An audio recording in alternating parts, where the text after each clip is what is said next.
Okay, we were talking about I Love Lucy, of course, and there's a couple more episodes I'd like to ask you about, particularly guest stars. There was an episode you directed where William Holden was the guest Oh star on yeah, L.A. at Last. yeah, Any words about him and that yeah. He experience? was wonderful. We did several shows with Hollywood stars, and they were kind of um, amazed at what was going on and how all this camera work was happening and so on.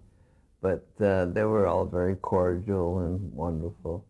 And in that particular show, she went to the Brown Derby to meet people or to see them, and he happened to have the table next to her.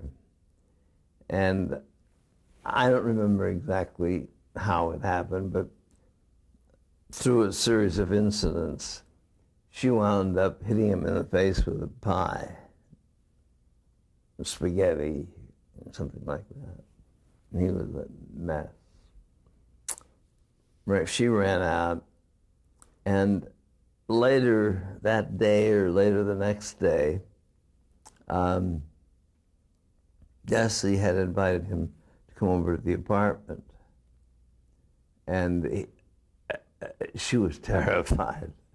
So she built a nose to disguise herself, and it was out of clay.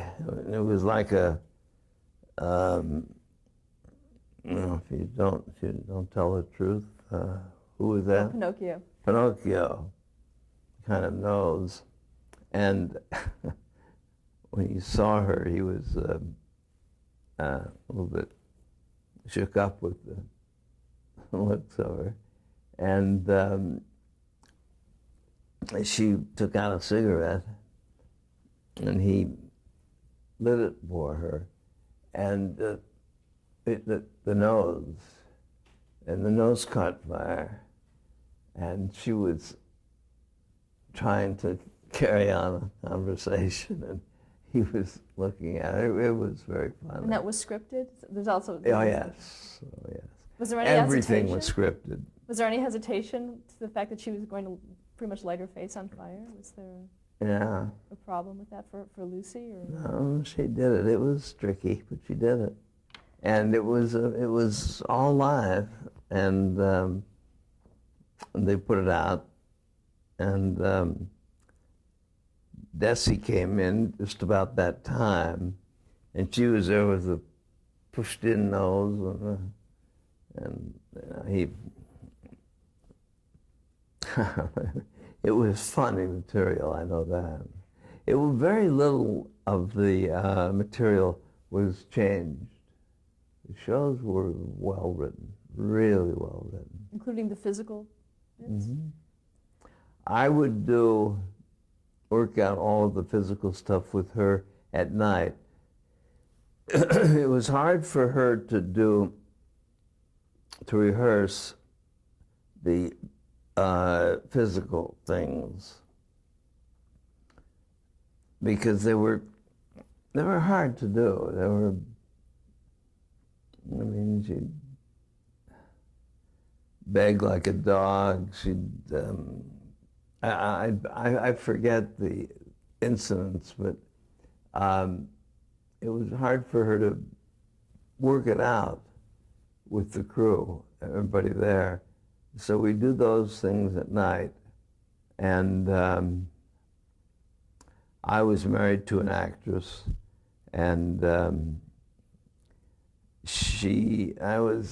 we were working out a routine where she had a big headdress on, like a showgirl, and the headdress was big, and she had to walk down stairs and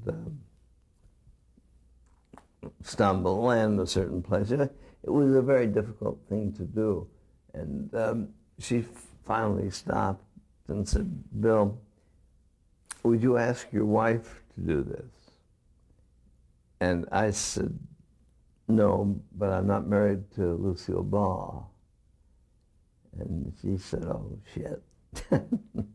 Went back to work and did it. And that worked fine. And then we'd have it pretty well in shape. And then where she'd be comfortable with them, with those kind of scenes. There was the egg scene of Lucy Does the Tango. Oh. Was that one that? Yeah, that was really funny. She hid a lot of eggs in their shirt, and they were dancing together, celebrating something. But he tossed her out, as in a tango, and brought her back.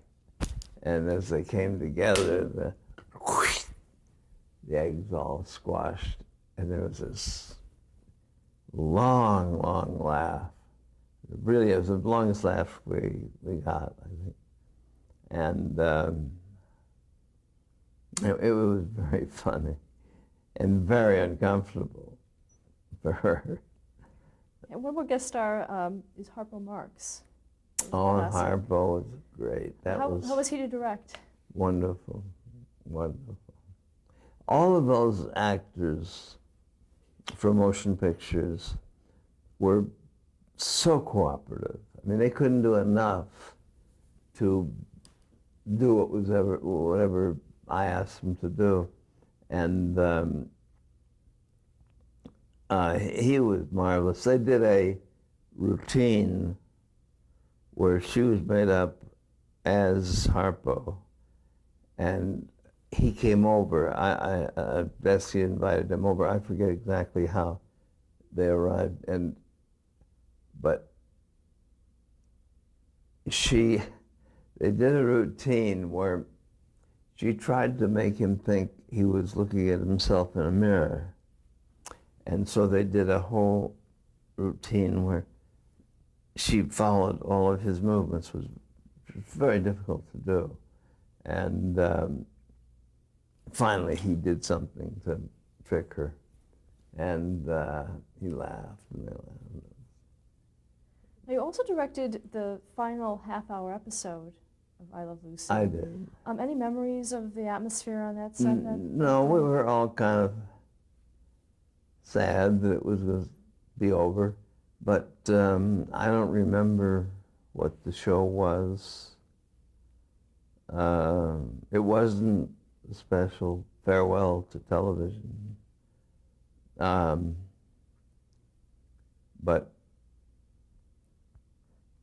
it was, we were all sad that they were going to stop. You left the series briefly in '55. This was, why was that? Well, I left to do the picture at Columbia. I did 2. And in that time, they brought in another director. James Kern? Pardon? James Kern? Yeah, Jimmy Kern. And he did maybe, I don't know how many, 20 shows or so when I did this movie. And then I came back, and that was the last year. We ended that year, I believe, or the next year. But he called me after he'd done 2 or 3 shows. He called me at home at night, and one night, and said, how did you do it? How did you handle this woman? He said, she's, impossible. And I said, well, she's not impossible. I don't know what you're doing, but she's very, very easy to work with. And he said, everything I do, she wants to do different. Everything I do, she wants to do it some other way. And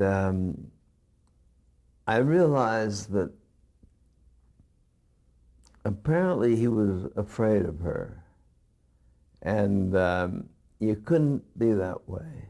I mean, you can't be that with any actor. I mean, if they don't think you know what you're doing, they're scared.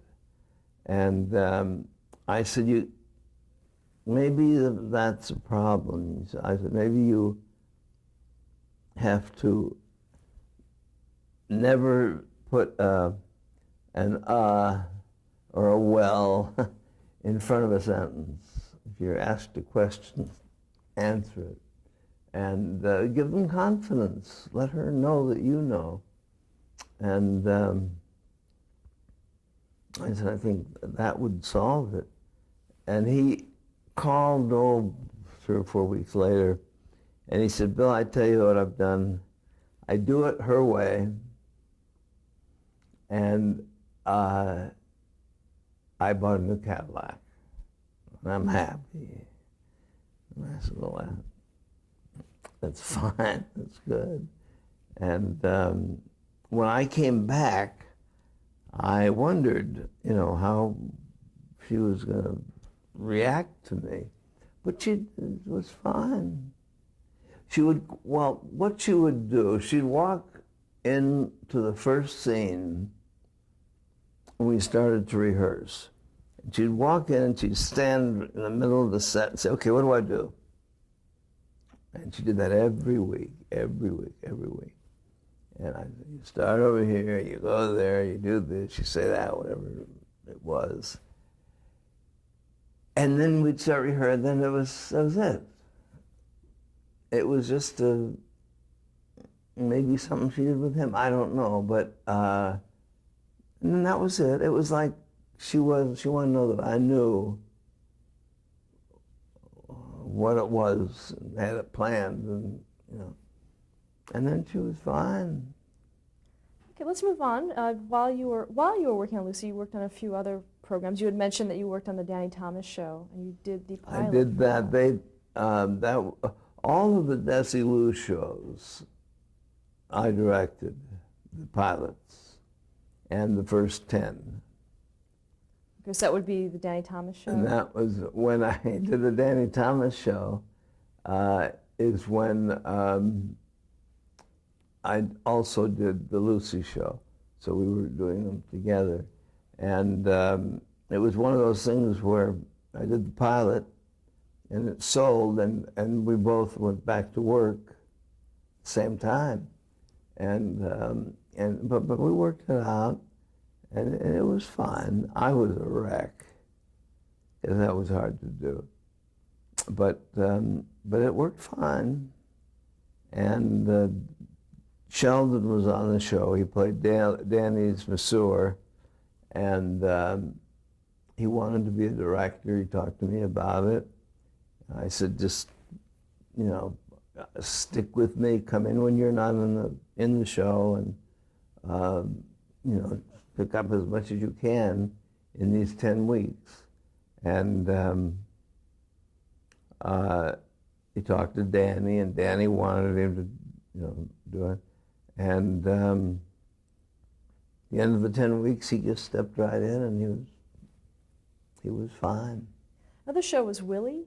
Willie was another one of the pilots, and with June Havoc, who played a lawyer. Was that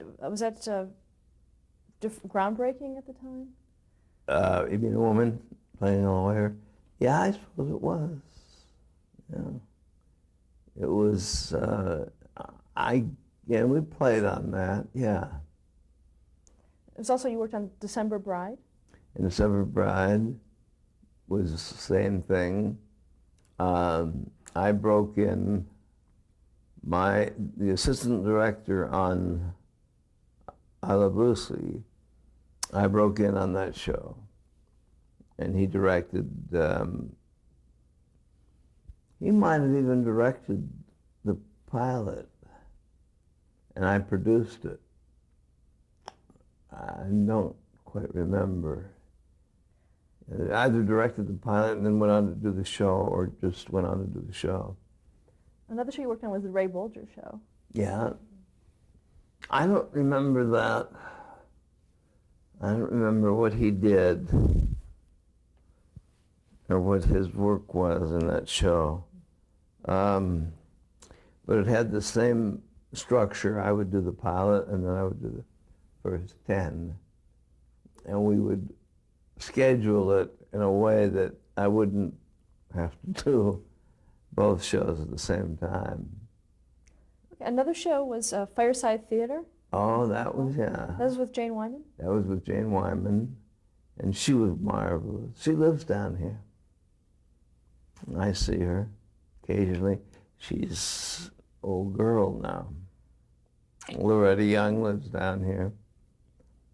There are a lot of people that I've worked with. And Dinah Shore, that you worked on the Dinah Shore show. And Dinah Shore, yeah. How was she to work with? Wonderful, wonderful. We, that was the hour show. She did 2 or 3 shows, but this was the hour Chevy show. See the USA, Chevrolet. And she was wonderful. It was a great, it was a wonderful experience working with her. You also worked on the Thin Man. That was another series you worked on. That was with Peter Lawford and a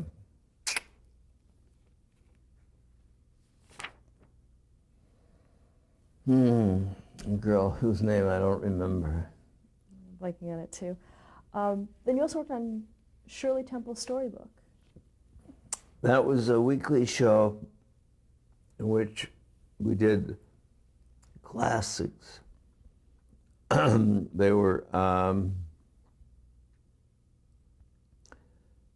oh gosh, that's when I did Wizard of Oz, and did all of the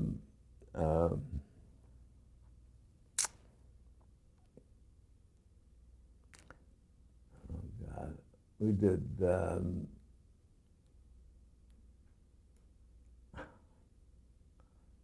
Age Memory. We did Rudyard Kipling stories. We did I forget, they were but classics. And she was an adult at the time. Oh yes, yes. She would introduce the shows, and then she would be in them. She played the Little Mermaid, and she played, I don't know, but she was in, I think, every 4th show, 3rd or 4th show. And otherwise she would introduce them, or she would introduce them, and she was in them as well. And that was a nice, that was only a year, but I think that was the year that ABC, that Walt Disney came in and took that time period to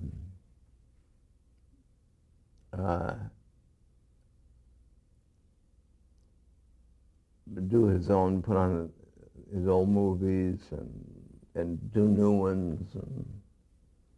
But we were dropped after a year. You also did Fibber McGee and Molly? Yes. That was with Bob Sweeney and, oh God. Cathy Lewis. Who? Cathy Lewis. Cathy Lewis. Did you translate it from the radio show? Mm-hmm. Is that something you worked on? Was that difficult? No. Mm-mm. No, we did use a lot of the stories, and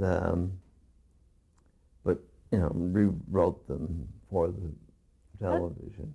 How did the closet concept work on television? It worked fine. We did it. We just loaded up a closet, and he'd open the door, and everything would fall out, and it always got a laugh. It was fun. That was only a year show too, I think. A year or two. You also worked with President Kennedy on basically non-television things, but you worked in his. Well, I inaugural. became friends with Jack Kennedy through Peter when we were doing Thin Peter Men. Lawford. Yeah, Peter Lawford. And he was a senator then. And we became, real buddies. And when the time came that he would run for president, I'd support him in every way I could. And Frank Sinatra would. And that's how that whole rat group evolved. And it was Frank, and Sammy Davis, and Dean, and Peter, and Joey Bishop. And they made some pictures together. And the ceremony, his Oscar ceremony, I did that. I directed that. Sinatra produced. Oh, that was his inaugural. The inaugural, yeah. And I directed that. He produced it. It was a fabulous show. And we had a cast of people that, you could never, ever achieve. Closed 2 Broadway shows with actors who came in to do the show. It was, the weather was terrible, just awful. And the show went on about 2 hours late because people couldn't get there. And I know we picked up a couple of people who were stranded. But when everybody got there at the Armory, show went on, and it was wonderful. You also did the birthday special. And the birthday special. That was with Marilyn Monroe? Yeah. Did you work with her? With Marilyn, oh Is yes. that- And I worked with her on a project which never went, and I knew her quite well. She was quite a girl. I don't know. She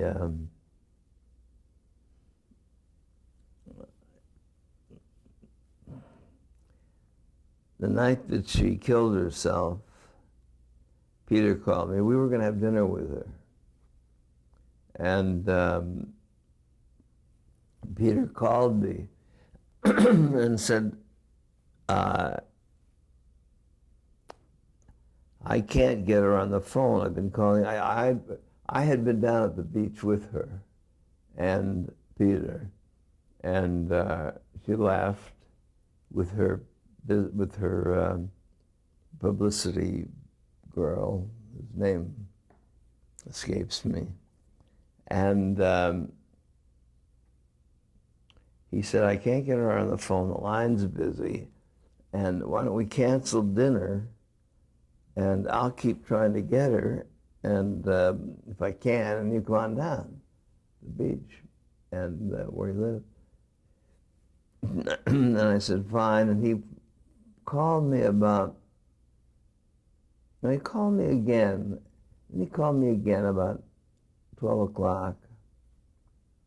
And he said, I'm worried about it. He said, I think we should go over and see what's happening at the house. And I said, yeah, Peter, I don't think we should do that. I think she's probably, asleep with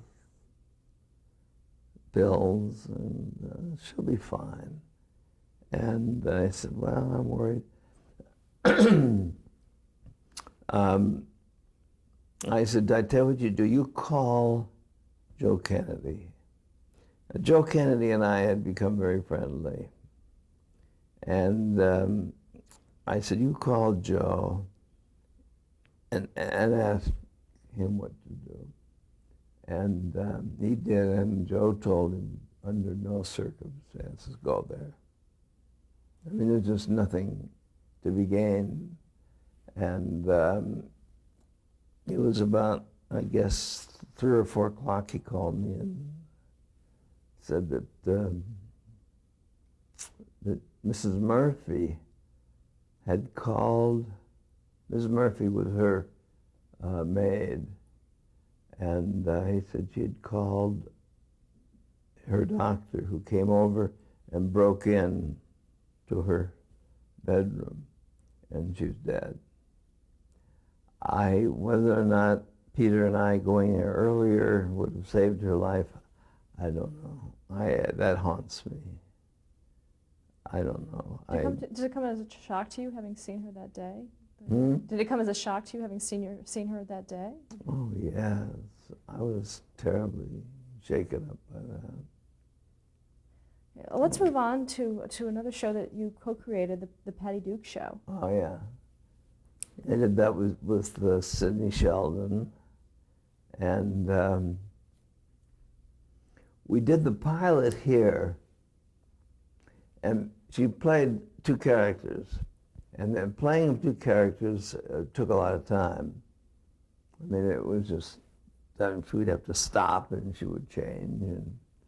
And it was a hard show to do. And under the laws of California, the children's laws of working, there was a limit of only, I don't know, 8 hours or something. So when the show sold, we went to New York, and where there were no rules. And the little boy who played her brother, their family didn't want to go to New York. So when we were in New York, we recast the little brother, and he was doing Oliver, playing Oliver, in the show Oliver. And I mean, he was in the show till midnight, and on our set at 8 o'clock in the morning. And nobody complained about it. It was fine. What was your day-to-day involvement in the series? Do what? What was your day-to-day involvement in the series? Well, I was the director and the producer, and I would work with Sidney on the scripts, and we would, I would just kind of run the whole show, and as well as direct. And I was contracted to do, again, 10 shows. And at that time, I was involved with Elizabeth and Montgomery. And we wanted to do something together. And I dropped out of the Patty Duke Show,